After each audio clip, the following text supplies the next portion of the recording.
오늘 우리에게 주신 하나님의 말씀은 요한복음 11장 17절에서 27절의 말씀입니다. 예수께서 와서 보시니 나사로가 무덤에 있은지 이미 나으리라. 많은 유대인이 마르다와 마리아에게 그 오라비의 일로 위문하러 왔더니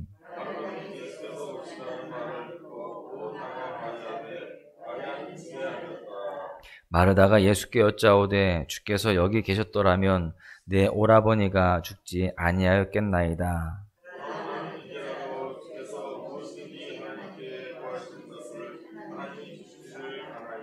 예수께서 이르시되 내 오라비가 다시 살아나리라.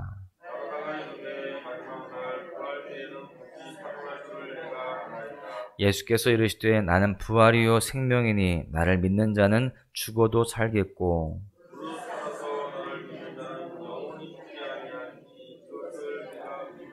이르되 주여 그러하외다. 주는 그리스도시요 세상에 오시는 하나님의 아들이신 줄 내가 믿나이다. 아멘. 우리는 인생에서 종종 불신앙을 드러낼 때가 있습니다. 그렇다면 보통 불신앙이 우리의 마음에 찾아올 때는 언제일까요? 하나님께 간절히 기도하고 부르짖었는데 결과가 좋지 않을 때입니다.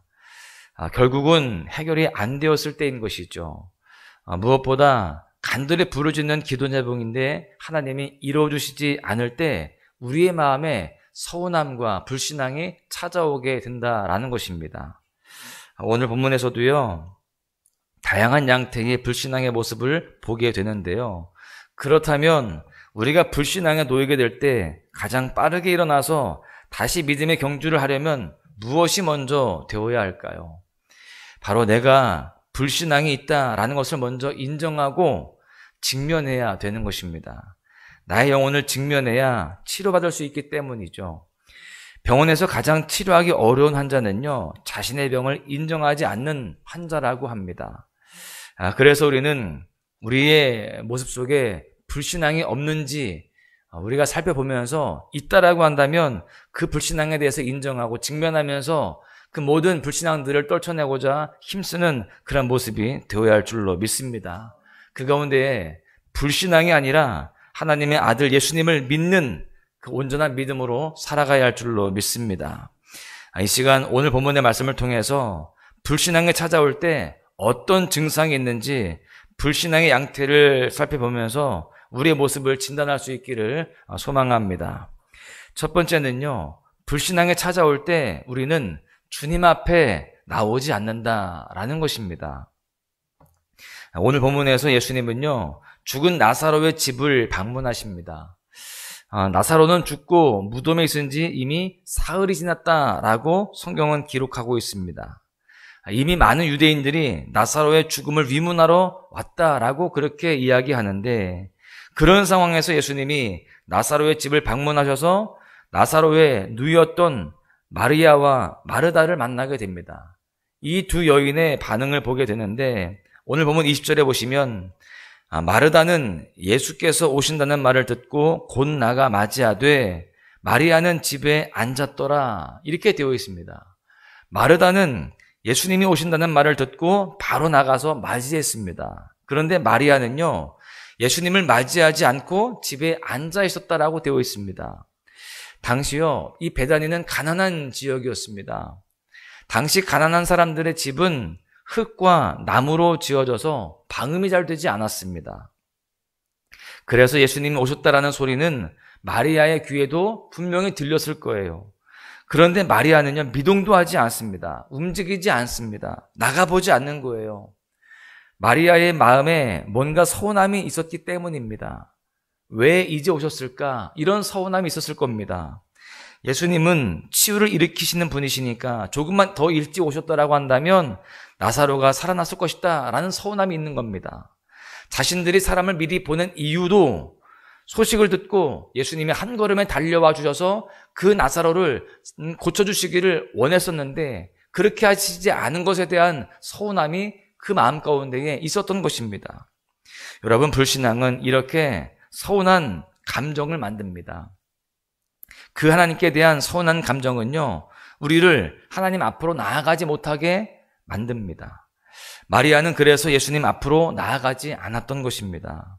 여러분 혹시 나의 인생을 바라보면서 자꾸 하나님 앞에 서운한 마음이 들진 않습니까? 그런 감정 속에서 예배에 잘 집중이 안 되고 찬양을 해도 즐거움과 기쁨이 사라지고 말씀 시간에는 자꾸 마음이 가라앉고 일으켜 세워지지 않는 그런 모습이 있지는 않습니까? 그런 마음이 든다면 그것은 불신앙이 마음 가운데 서운함으로 자리를 잡은 것입니다. 여러분, 우리는 그 불신앙을 물리쳐야 할 줄로 믿습니다. 예수님은 하나님의 아들이세요. 그래서 하나님은요, 우리가 생각하는 방식, 우리가 생각하는 때에 반드시 그렇게 응답하시는 것이 아니라 하나님의 때에 하나님의 방식으로 일을 행하십니다. 우리는 그 사실을 분명히 알고 내 방식대로 되지 않는다고 해서 또 내가 원하는 때에 되지 않는다고 해서 서운해하고 그 가운데 불신앙으로 나아가면 안 되는 것입니다. 우리는 불신앙의 마음들을 다 떨쳐내야 됩니다. 그 불신앙으로 인한 서운함을 해결하는 방법은 단 한 가지입니다. 하나님께 모든 것을 의탁하는 거예요. 믿고 맡기는 것입니다. 내가 생각하는 대로 되지 않는다고 해서 서운하는 것이 아니라 단순하게 믿으십시오. 하나님께서 하실 것이다. 하나님이 이루실 것이다. 내가 생각하는 것보다 더 멋진 일로 그렇게 우리에게 행하실 것이다 라는 믿음으로 나아가야 할 줄로 믿습니다. 그럴 때 우리는 하나님께 서운해하지 않고 주님의 뜻을 기다리면서 믿음의 승리자가 되게 되는 줄로 믿습니다. 두 번째는요, 불신앙에 찾아오게 되면 말씀이 이해가 안 된다라는 겁니다. 마르다는 마리아와 달리 예수님 앞으로 곧장 달려나왔죠. 그러면서 마르다는 이렇게 말합니다. 본문 21절과 22절에 보십시오. 마르다가 예수께 여짜오되 주께서 여기에 계셨더라면 내 오라버니가 죽지 아니하였겠나이다. 그러나 나는 이제라도 주께서 무엇이든지 하나님께 구하시는 것을 하나님이 주실 줄을 아나이다. 마르다의 고백만 들으면요, 이 마르다는 굉장히 믿음이 좋은 것처럼 보입니다. 예수님이 미리 오셨다면 나사로가 죽지 않았을 것이다 라는 고백이죠. 그런데 지금 죽은 상황에서도 예수님이 하나님께 구하면 어떤 일이든지 일어날 수 있다라는 고백까지 하게 됩니다. 그러자 예수님은요, 마르다에게 이렇게 말씀하십니다. 23절에 보시면 예수께서 이르시되 내 오라비가 다시 살아나리라. 여러분, 예수님은 나사로가 다시 부활할 것을 말씀하십니다. 그 말씀에 마르다는요, 나사로가 살아날 것을 믿는다고 합니다. 그런데 마르다는요, 예수님의 말씀을 정확히 이해하지는 못했습니다.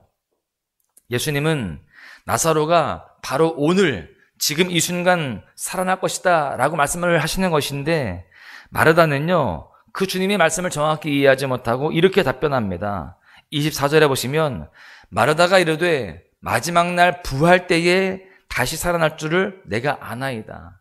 마지막 날 부활 때에 그렇게 살아날 줄을 저는 압니다. 이렇게 고백을 하는 것이죠. 여러분, 우리들의 신앙이 약하고 믿음이 약해도 고백은 아름답게 할 수 있습니다. 우리의 불신앙을 그러한 아름다운 고백들로 가릴 수가 있어요. 내 안에는 지금 믿음이 다 지금 무너져 있는데, 불신앙으로 가득한데도 우리가 이 믿음의 습성 때문에 또 지금까지 믿음 생활해왔던 그런 관록이 있기 때문에 우리의 고백들은 믿음이 있는 척 그렇게 보일 수가 있습니다. 그런데 예수님은요, 믿는 자에게 역사하신다라고 분명히 말씀하십니다. 아름다운 고백들로 기적이 일어나는 것이 아니라 믿음 있는 자에게 기적이 일어나는 거예요. 물론 아름다운 고백도 중요하지만 더 중요한 것은 그 고백 속에 우리의 믿음이 담겨 있어야 된다라는 것이죠. 우리의 믿음이 없는 껍데기 고백만으로는 믿음의 역사가 일어날 수가 없습니다. 우리들은 항상 마지막 날 부활 때에만 하나님의 전능하신 능력이 나타나는 줄 알 때가 있습니다. 그러나 그렇지 않습니다. 지금도 바로 오늘도 이 순간도요, 하나님의 전능하신 부활의 능력은 우리의 삶 가운데에 나타날 수 있고 또한 이루어질 수 있는 것입니다. 그렇다면 하나님의 전능하신 부활의 능력은 어떤 능력일까요? 바로 불가능을 가능케 하시는 능력입니다. 그 능력으로 죽어있던 우리의 삶도 인생도 다시 살아날 수 있는 것입니다. 부활을 믿는다는 것은요, 이 하나님의 불가능을 가능케 하시는 전능하신 능력을 마지막 날 부활 때만 믿는 것이 아니라 바로 오늘도 믿고 살아가는 것인 줄로 믿습니다. 우리는 이 능력을 믿고 살아가야 돼요. 우리의 삶 속에 모든 무너진 것들이, 죽어져 있는 것들이 오늘 주님의 능력으로 말미암아 다시금 회복되어지고 살아날 수 있다. 이 믿음을 가지고 주님 앞에 나아갈 때에 실제로 그 믿음대로 우리 모든 삶 속에 죽어있는 것들이, 무너진 것들이 다시금 살아나게 되어지고 세워지고 그 가운데 기적적으로 우리 삶에 은혜가 임하는 복된 모습들이 될 줄로 믿습니다. 말씀을 맺겠는데요, 여러분, 불신앙에 찾아오면 우리는 하나님께 서운한 감정으로 하나님 앞에 나아가지 않게 되거나 오늘 역사하신 하나님을 기대하지 않는 모습으로 살게 되기도 합니다. 사랑하는 소망가족 여러분, 바라기는 우리 모두가 마음속에 있는 불신앙을 다 제거하고 오늘 우리에게 역사하시는, 지금 이 순간 역사하시는 하나님을 기대함으로 살아갈 수 있기를 간절히 소망합니다. 오늘 하루도요, 불신앙이 아니라 절대 믿음으로 하나님의 일하심을 더 선명하게, 더 구체적으로 경험하는 은혜의 날 되시기를 주님의 이름으로 간절히 축원합니다. 화려하지 않아도 정결하게 사는 삶, 가진 것이 적어도 감사하며 사는 삶, 내게 주신 작은 힘 나눠주며 사는 삶, 이것이 나의 삶의 행복이라오. 눈물 날 일 많지만 기도할 수 있는 건, 억울한 일 많으나 주를 위해 참는 건, 비록 짧은 작은 삶 주 뜻대로 사는 건, 이것이 나의 삶의 행복이라오. 이것이